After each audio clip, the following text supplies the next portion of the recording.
রাতে থেকে বৃষ্টি যেন কমছেই না। দেখো তার জন্য এখানে রান্না শুরু হয়ে যাচ্ছে বোয়া। বোয়া কে কে শুনেছো আমি জানি না, তবে আমি প্রথমবার বোয়া রান্না করা দেখবো আর কি আমার শাশুড়ি মায়ের হাতের।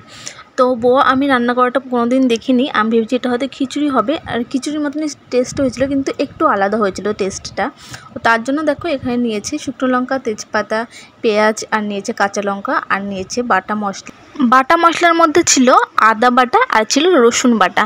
এ দেখো এখানে ফোড়ন দিয়ে দিল তেজপাতা আর শুকনো লঙ্কা, আর দিয়েছিল গোটা জিরে। তো এগুলো ফোড়ন দেওয়ার পরে তারপরে দিয়ে দেবে পেঁয়াজ, অনেকটা পরিমাণ পেঁয়াজ দিতে হবে। তো তোমরা দেখতে থাকো রান্নাটা, আর খেতে কিন্তু দারুণ হয়েছিল। অবশ্যই রান্না করে তোমরা কিন্তু খেয়ে দেখবে। তো দেখো জিরে দেওয়া হয়ে গেল, এখানে জিরে ফোড়ন দিয়ে দিল, এরপরে দিয়ে দেবে পেঁয়াজটা।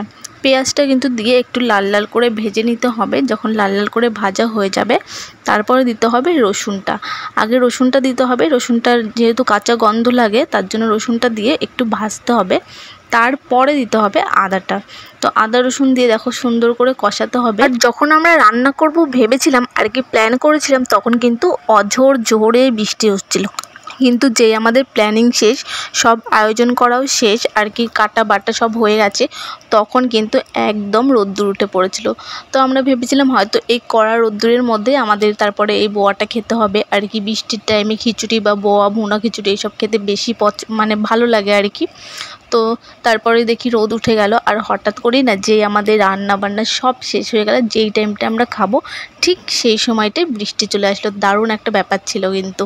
দেখো আমার কথা বলতে বলতে এখানে মশলাগুলো দেওয়া হয়ে গেল, আর দিয়ে এখানে সুন্দর করে ভেজেও নিয়েছে। আর এরপরে কিন্তু দিয়ে দিতে হবে চাল আর ডাল। চাল আর ডালটা কিন্তু পরিমাণ মতো নিতে হবে। এখানে আমরা মুসুর ডাল ব্যবহার করেছি, আর মনে হয় মুগ ডালেরও খাওয়া যায়, আমি ঠিক বলতে পারবো না। তো আমরা মসুর ডাল দিয়ে করেছিলাম, এটা মসুর ডাল দিয়ে বেটার হয়। তো দেখো মসুর ডাল আর চালটা কিন্তু পরিমাণ মতোই নিতে হবে, তাহলে কিন্তু টেস্টটা অনেক ভালো আসবে, নয়তো কিন্তু অতটা ভালো লাগবে না খেতে। তো আমরা জানি খিচুড়ির পরিমাণটাও এরমই নিতে হয়, যে চাল আর ডালটা বেশি মানে মিক্স মানে পুরো পরিমাণ মতো নিতে হবে। চাল যতটা ডালও ঠিক ততটাই নিতে হবে, তাহলে একমাত্র টেস্টটা হয় আর কি। তো দেখো ভালো করে সুন্দর করে কষানো হয়ে গেল, এটা মশলার সাথে ভালো করে অনেকক্ষণ ভরে কষাতে হবে। তো তারপরে দেখো পরিমাণ মতো জল নিতে হবে, জলটা কিন্তু মেপে নিতে হবে, বেশি হলে কিন্তু একদমই ভালো লাগবে না।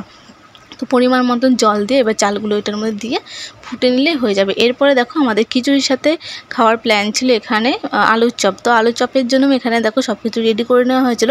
আলুর চপের যে পুরটা মানে রান্না করা হয়েছিল সেই সময়টা আমি ছিলাম না, আর ভিডিওটা করতে পারিনি, তো তোমাদের সাথে শেয়ার করতে পারলাম না। এরপর দেখো সুন্দর করে এটা ভেজে নেওয়া হয়েছে। তো দেখো কত সুন্দর ফুলকো ফুলকো হয়েছে, আর এটার মধ্যে কিন্তু খাবার সোডা একদমই দেওয়া হয়নি। তো দেখো তাও কিন্তু অনেক সুন্দর ফুলেছে আর কি, অনেকক্ষণ ভরে বেসনটাকে গোলাতে হবে।